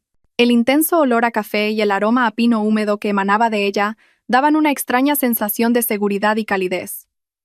Me llevaron a una pequeña habitación con una cama y una chimenea crepitante. La enfermera de la guardería ya estaba allí, esperándome. Limpió suavemente mi herida y me dio puntos con cuidado. Por suerte la herida no es profunda, señorita, dijo con voz compasiva. ¿Ha pasado mucho miedo? Ya está a salvo. No dije nada, solo asentí, manteniendo una expresión ausente y agotada. Después de cambiarme a ropa seca y tomar una taza de té de jengibre caliente, sentí que mi cuerpo se recuperaba gradualmente, pero no podía relajarme. Un momento después, entraron el jefe de rescate y un hombre uniformado que parecía ser el jefe de la guardería forestal. Ambos tenían una expresión muy seria. «Señorita Sofía, ¿se encuentra un poco mejor?», preguntó el jefe de la guardería con voz baja y cálida. «Lamentamos mucho lo que le ha ocurrido, pero ahora necesitamos que nos cuente todo de nuevo, con mucho detalle y precisión». Este es un asunto muy grave. Asentí. Mis ojos seguían enrojecidos, en parte porque me los había frotado a propósito. Miré a los dos hombres de mediana edad, de aspecto fiable, y empecé mi relato. Como si reviviera una pesadilla, conté todo lentamente, con dolor. Hablé del viaje, de las pequeñas discusiones que Javier había provocado a propósito. Hablé de cómo Laura insistió en cambiar de sitio, de cómo Javier se enfadó por el ruido de mi teclado. Hablé del mapa que Javier y Laura habían preparado, de cómo insistieron en tomar el atajo a pesar del cartel de prohibido y de mis advertencias. Hablé de cómo el jabalí que cruzó el camino me había asustado. Hablé de la ira injustificada de Javier por mi canción. Y finalmente, hablé del forcejeo, de la bofetada y del momento en que me sacaron del coche y me abandonaron en medio del bosque desolado. Le supliqué, dije entre sollozos, y las lágrimas volvieron a brotar. Le dije que tenía miedo. Le rogué que no me abandonara, pero él y Laura solo me miraron. Él incluso sonrió. Se burló de mí y se fueron en el coche, dejándome allí. Al oír mi historia, el jefe de la guardería golpeó la mesa con la mano. El sonido seco de la madera resonó. Bestias. Es increíble. Dejar a una mujer herida en medio de esta zona prohibida. Eso ya no es una discusión. Es poner en peligro la vida de otra persona deliberadamente. Es un delito. El jefe de rescate también negó con la cabeza, con expresión de indignación. El camino que describe es exactamente el que lleva al Puente del Diablo. Es un callejón sin salida. No hay escapatoria. ¿Qué lago romántico va a haber allí? Solo un profundo acantilado.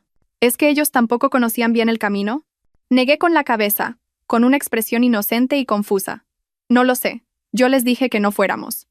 Pero Javier dijo que él y Laura lo habían investigado muy bien. Que era una ruta secreta de montañeros, rápida y bonita. Los dos hombres se miraron. En sus ojos había compasión por mí y desprecio por Javier y Laura. Confianza estúpida. Se han buscado la muerte ellos solos, murmuró el jefe de la guardería. Levantó el teléfono de su escritorio y marcó un número con determinación. Diga, sala de control, movilicen a 2 equipos más, con equipo de escalada y de búsqueda nocturna completos. Adéntrense en la zona del Puente del Diablo. Hay 2 personas desaparecidas allí dentro. Iban en una camioneta pick-up negra. Es muy probable que se hayan quedado sin gasolina o hayan tenido un accidente. Hay que encontrarlos antes de que amanezca, o podría ser demasiado tarde. Colgó el auricular, se giró hacia mí y suavizó la voz. Señorita, lo ha hecho muy bien. Ha sido muy valiente. Ahora descanse. Está a salvo. Ellos. Se lo han buscado. Agaché la cabeza para ocultar la fría sonrisa que amenazaba con aparecer en mis labios. Fingí temblar. Señor. Ellos. ¿Estarán bien? A pesar de todo. Él. El jefe de la guardería suspiró. Me puso una mano en el hombro y me dio unas palmaditas. Es usted demasiado buena, señorita. Debería preocuparse por usted misma. Ha sobrevivido de milagro. A esas personas, les pase lo que les pase, se lo han buscado. Asentí y me acurruqué en la cálida manta. Sí, se lo han buscado ellos. Permanecí 2 días en la guardería forestal. No me dejaron marchar. En parte porque era la testigo más importante del caso, y en parte porque estaban sinceramente preocupados por mi seguridad y mi estado mental. Me trataron como a una familia. La enfermera de la guardería y la esposa del jefe no paraban de prepararme caldos y tés de jengibre. Se sentaban a mi lado y me contaban historias triviales para que olvidara la pesadilla que había vivido. Yo seguí interpretando a la perfección el papel de la pobre víctima, todavía en estado de shock y miedo. Durante esos 2 días se enviaron continuamente equipos de rescate. El estruendo de los vehículos especiales y el sonido de las radios no cesaban. Toda la guardería forestal estaba sumida en una atmósfera de urgencia y tensión. Mateo me enviaba mensajes en secreto a través de una aplicación de mensajería segura que habíamos instalado previamente. El equipo de búsqueda ha encontrado el coche. Solo unas pocas palabras, pero mi corazón latió con fuerza. El telón estaba a punto de caer. En la mañana del segundo día, el jefe de la guardería vino a verme. En su rostro, la ira del día anterior había sido reemplazada por un aspecto terriblemente cansado y pálido. Sus ojos estaban hundidos, y tenía los vasos sanguíneos rojos por la falta de sueño. Señorita Sofía, me llamó con voz ronca. Los hemos encontrado.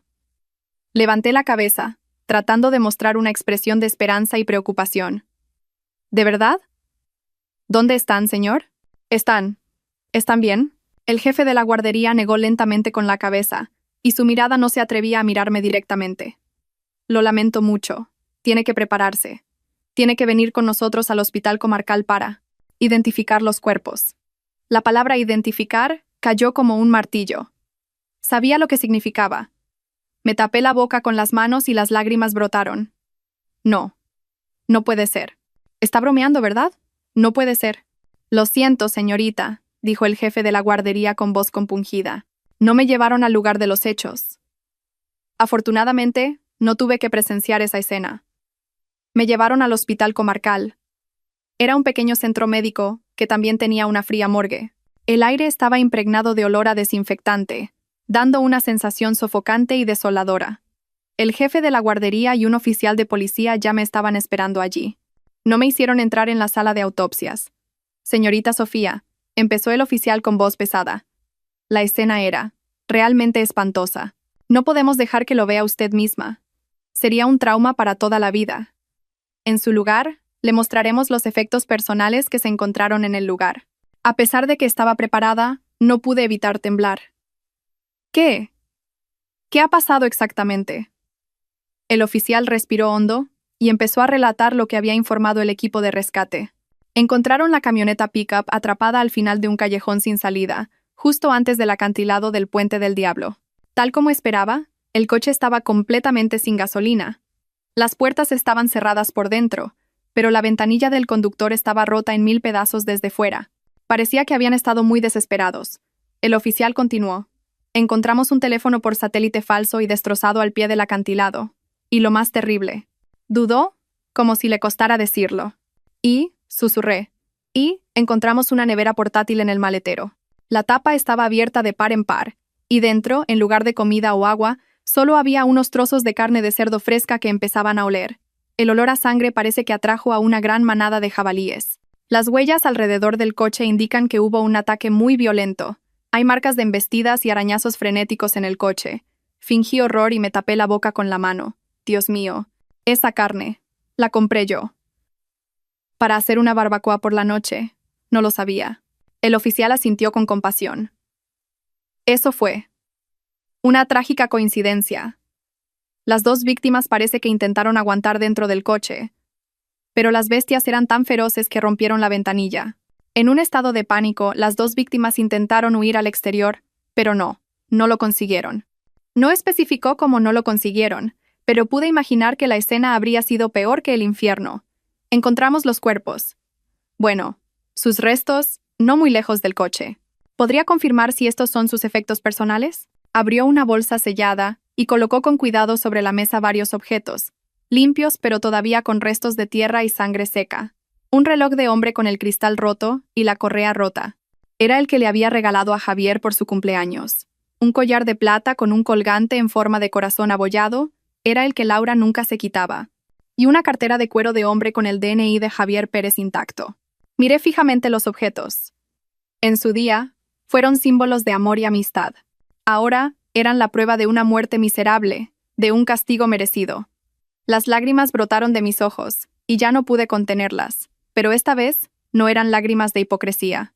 Eran lágrimas por Isabel, por mí misma, por mi juventud destrozada por el engaño y la traición, y por el final de una larga pesadilla. Sí, son ellos. Son de Javier y de Laura. Y me derrumbé sobre la mesa, llorando con los hombros temblando. Después de completar todos los procedimientos de identificación, salí del hospital comarcal en una tarde gris. El jefe de la guardería y el oficial de policía me consiguieron un coche para que me llevara a la ciudad. Querían garantizar mi seguridad absoluta. Me consideraban una víctima que había sobrevivido milagrosamente a una terrible tragedia. Una pobre chica que había perdido a su prometido y a su mejor amiga en un trágico accidente, y que casi se convierte ella misma en una víctima.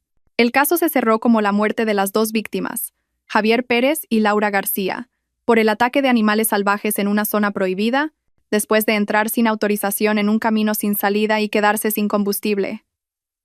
Nuestra trágica historia no tardó en aparecer en los periódicos locales. Jóvenes amantes. Trágica muerte durante un viaje. El viaje del destino y la chica que sobrevivió milagrosamente. La gente empezó a murmurar. Algunos criticaron la imprudencia de Javier y Laura por entrar en la zona prohibida, pero la mayoría lamentó y se compadeció de los jóvenes que habían perdido la vida injustamente. Sentían pena por ellos. Sentada en mi apartamento, leí los comentarios llenos de compasión. Mi corazón estaba frío como el hielo. ¿Lamentarlo? No se lo merecían. Eran asesinos. Simplemente, su plan había fracasado y habían pagado el precio de su propio crimen. La compasión que el mundo me mostraba era el mayor insulto para el espíritu de Isabel. Ella había muerto injustamente, y sus asesinos recibían las lágrimas de la gente. No podía aceptarlo. Me reuní con Mateo en una pequeña cafetería escondida en un callejón tranquilo. Mateo estaba más delgado, y sus ojos estaban hundidos. La búsqueda y los procedimientos posteriores lo habían agotado. Nos sentamos en silencio durante un rato. Solo la música suave y el aroma a café tostado flotaban en el ambiente. La gente los está lamentando. Rompí el silencio, con la voz ronca. Mateo removió ligeramente su café solo y miró por la ventana. La compasión del mundo es barata, Sofía. No conocen la verdad. Solo ven una muerte miserable. Pero no ven la maldad que los llevó a esa muerte. Entonces le miré directamente a los ojos. Tenemos que contarles la verdad. Le entregué a Mateo un pequeño USB. Contenía el archivo de grabación que había conseguido arriesgando mi vida. Lo he guardado con cuidado. Creo que ha llegado el momento. Mateo cogió el USB, y su mano se cerró con fuerza. No dijo nada, solo asintió. No necesitábamos más palabras, nos entendíamos. Esa noche, Mateo no subió el archivo de grabación directamente a las redes sociales. Sabía cómo hacer las cosas de forma más inteligente. Envió el archivo de forma anónima a varios periodistas, a blogueros de investigación de renombre, a personas que siempre ansiaban la verdad y tenían una gran influencia en las redes sociales. En solo un día, Internet explotó. El archivo de grabación no se publicó solo como audio, sino también con una transcripción cuidadosa, palabra por palabra, frase por frase. La gente lo escuchó todo. Oyeron mis gritos de súplica, oyeron los insultos y la bofetada de Javier. Y lo más importante, oyeron su voz fría y cruel. Que te sanes bien aquí sola. Buena suerte. Su burla, el sonido de la ventanilla subiendo, y mi silencio desesperado después. El archivo de grabación de más de 15 minutos pintaba un cuadro completamente diferente. Una verdad espantosa, oculta tras el lamentable accidente. Ya no era un viaje peligroso, era un plan de asesinato meticulosamente calculado. Simplemente, la víctima había sobrevivido milagrosamente, y los culpables habían muerto en su lugar. Los titulares de los periódicos cambiaron de inmediato. De trágico accidente a la espantosa verdad tras el viaje al Puente del Diablo, novio y amiga abandonan deliberadamente a una mujer en un bosque prohibido. Los medios sensacionalistas fueron aún más directos.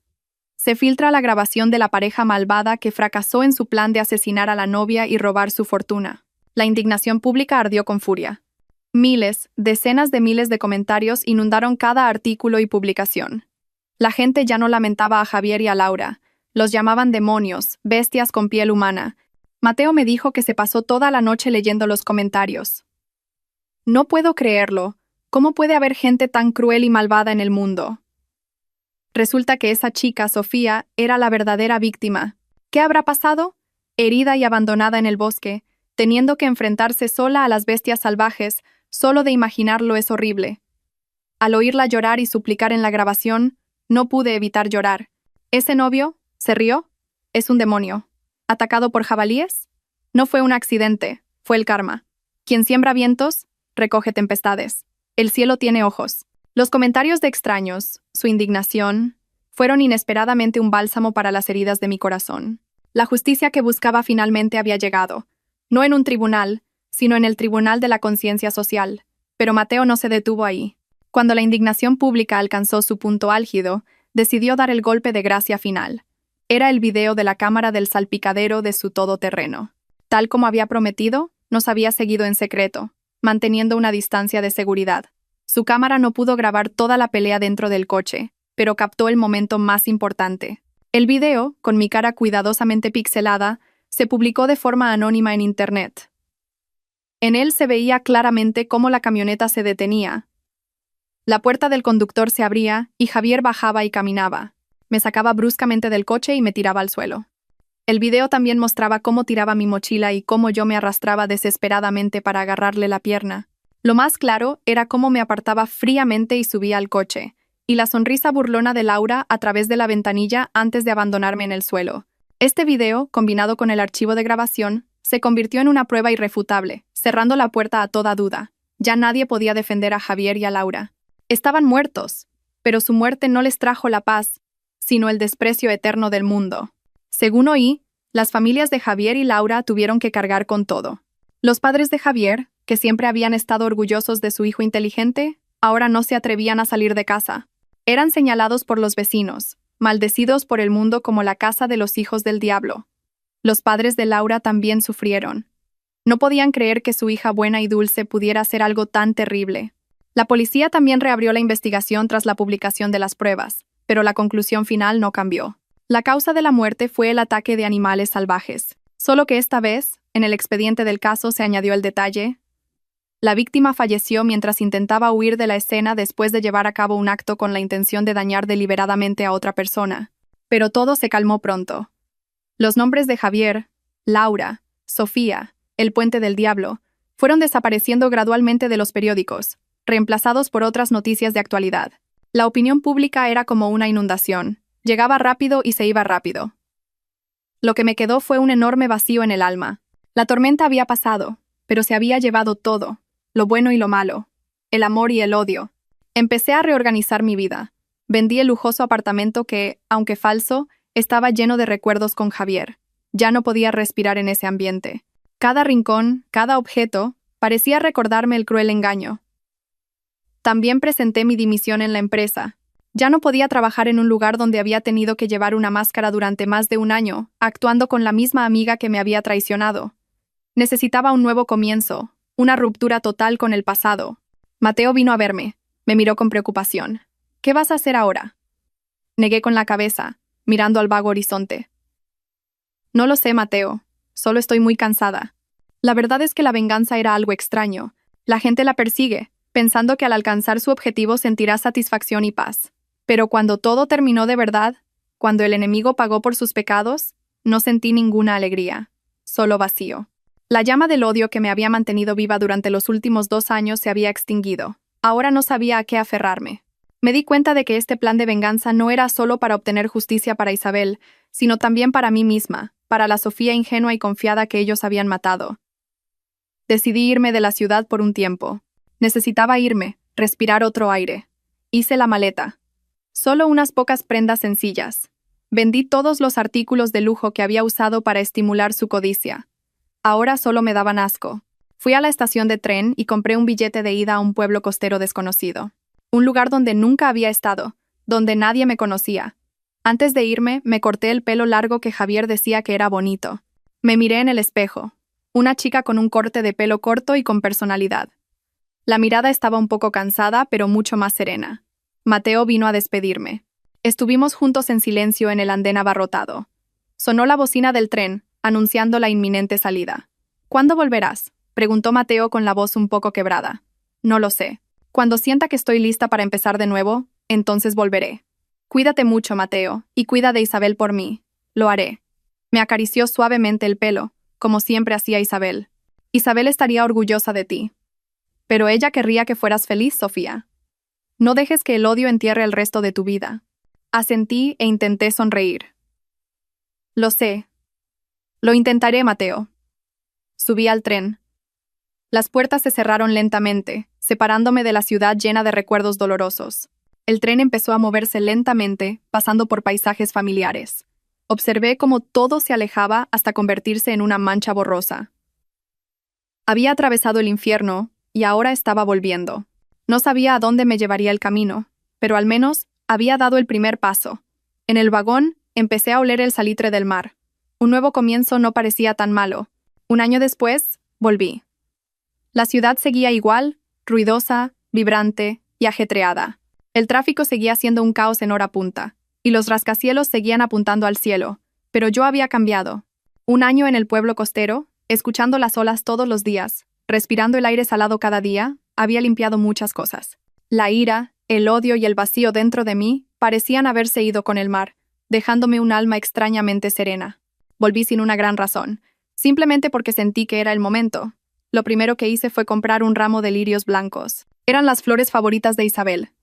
La flor de la pureza y la nobleza, como ella misma. En una tarde de finales de otoño, conduje hasta el cementerio. La tenue luz dorada del sol cubría las tranquilas lápidas como una fina capa de miel. El aire era increíblemente silencioso. Solo se oía el sonido del viento entre los viejos pinos. Encontré la tumba de mi hermana. La foto en la lápida seguía teniendo la misma sonrisa radiante de aquel día, la sonrisa que una vez había calentado mi oscura vida. Coloqué con cuidado el ramo de flores, me senté a su lado y me apoyé en la lápida. «Isabel, he vuelto», susurré, como si ella estuviera sentada a mi lado. No traje nada del pasado, ni viejos recortes de periódico, ni archivos de grabación, ni imágenes de su miserable muerte.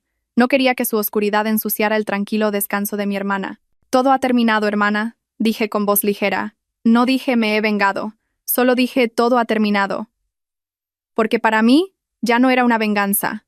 Era solo una página de un viejo libro lleno de sangre y lágrimas que tenía que cerrar. Y lo había hecho. Me senté allí durante mucho tiempo, hablándole del pueblo costero, de las olas blancas, de los niños pescadores de piel morena que sonreían como el sol. Le hablé de mis planes. Que con el dinero de la venta del apartamento, abriría una pequeña floristería, una floristería con su nombre. Quería vivir una vida normal y tranquila, rodeada del aroma de las flores todos los días, como ella hubiera querido. Mientras estaba absorta en mi relato, apareció una figura familiar. Era Mateo. También llevaba un ramo de crisantemos en la mano. Se sorprendió un poco al verme, y luego sonrió con alivio. «¿Cuándo has llegado?» «Esta misma mañana». Dejó su ramo junto al mío. Los dos hermanos volvimos a estar juntos en un silencio familiar. Mateo había cuidado muy bien de la tumba de mi hermana en mi ausencia. «¿Vas a quedarte?» rompió el silencio. Negué con la cabeza, mirando el atardecer. «Todavía no lo sé, Mateo. Solo quería verla a ella primero». No hablamos de Javier ni de Laura. Sus nombres ya no merecían ser mencionados. Su destino no lo había decidido yo, sino sus propias elecciones. Quien siembra vientos, recoge tempestades. Yo solo fui la persona que les entregó la pala. La profunda fosa para enterrar sus propias vidas la cavaron ellos mismos. El sol se fue poniendo lentamente tras las lejanas montañas, dejando hermosos rayos de luz naranja y púrpura en el cielo. Una sensación de paz, de verdadera liberación, se extendió por mi pecho. Había superado los días más oscuros de mi vida, había vadeado el fango del odio. Ahora, podía mantenerme firme, con muchas cicatrices pero con un corazón completamente sereno. Me di la vuelta y caminé hacia el atardecer. La luz del crepúsculo iluminaba el camino por delante. Un nuevo camino, libre de las cargas del pasado, me estaba esperando. Muchas gracias por su atención, y nos vemos en la próxima historia. Adiós.